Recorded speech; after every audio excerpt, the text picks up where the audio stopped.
এই ভিডিওটার মধ্যে কলকাতা থেকে বহরমপুর ও মুর্শিদাবাদ যেতে কতটা সময় লাগে ও রাস্তার কন্ডিশন ঠিক কেমন সেটার জন্যই এই ভিডিও বেরিয়েছে আমার ফ্যামিলির সাথে 4 হুইলারে।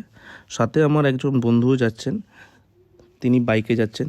তো বাইক আর 4 হুইলার দুটোই কেমনভাবে যায়, এই রাস্তায় কেমন কন্ডিশনে পড়তে পারি, রাস্তার কি কন্ডিশন আছে সবই বুঝতে পারবো এই রাস্তার সামনাসামনি কীরকম কন্ডিশন আছে।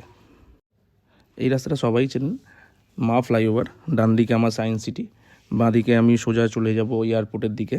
তো আমরা এয়ারপোর্টের রাস্তা ধরে প্রথমে কল্যাণী হাইওয়ে আমরা ধরেছি। কল্যাণী হাইওয়ে থেকে সোজা গিয়ে আমরা যে এইমস হসপিটাল আছে, এইমস হসপিটালের ওই রাস্তাটা ধরে একদম সোজা গিয়ে আমরা কৃষ্ণনগর হাইওয়ে রাস্তাটায় উঠব। আমি কল্যাণী হাইওয়েটা ধরেছি কারণ কল্যাণী হাইওয়েটা খুবই সুন্দর পরিষ্কার রাস্তা। বারাসাতের রাস্তাটা ধরিনি কারণ কিছুদিন আগে আমি বারাসাতের রাস্তা দিয়ে গেছিলাম, খুবই কনজাস্টেড রাস্তাটা, সেরকমভাবে এখনও পর্যন্ত ঠিক হয়নি, হয়তো একটু ঘুরতে হয় কিন্তু কোনো জ্যামজটে পড়া যায় না, পরিষ্কার রাস্তা দিয়ে যাওয়া যায়। তো আমরা গিয়ে একদম এইমসের সামনে গিয়ে উঠবো। এইটা হচ্ছে কল্যাণী হাইওয়ে। তো দেখেই বোঝা যাচ্ছে কল্যাণী হাইওয়ে এতটাই সুন্দর পরিষ্কার রাস্তা। এই রাস্তাতে মোটামুটি 180 স্পিডে গাড়ি যায়।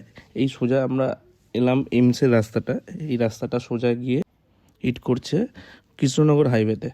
তো আমরা একটু সামনে গিয়েই দেখতে পাবো যে ডান দিকে বারাসাত দেখাবে আর বাঁ দিকে কৃষ্ণনগরের হাইওয়ে রাস্তাটা দেখা যাবে। ওপর দিয়ে ওভারব্রিজ আছে, যারা বারাসাত হয়ে আসবে তারা এই ওভারব্রিজ হয়ে সোজা কৃষ্ণনগরের দিকে চলে যেতে পারবে। যেহেতু আমরা এইমসের রাস্তাটা ধরে এসেছি, তো আমরা এই সামনে গিয়ে বাঁ দিকটা নিয়ে গিয়ে আমরা এই হাইওয়েটায় উঠবো। এই সোজা লেখা আছে ডান দিকে বারাসাত ও কলকাতা আর বাঁদিকে কৃষ্ণনগর ও বহরমপুর।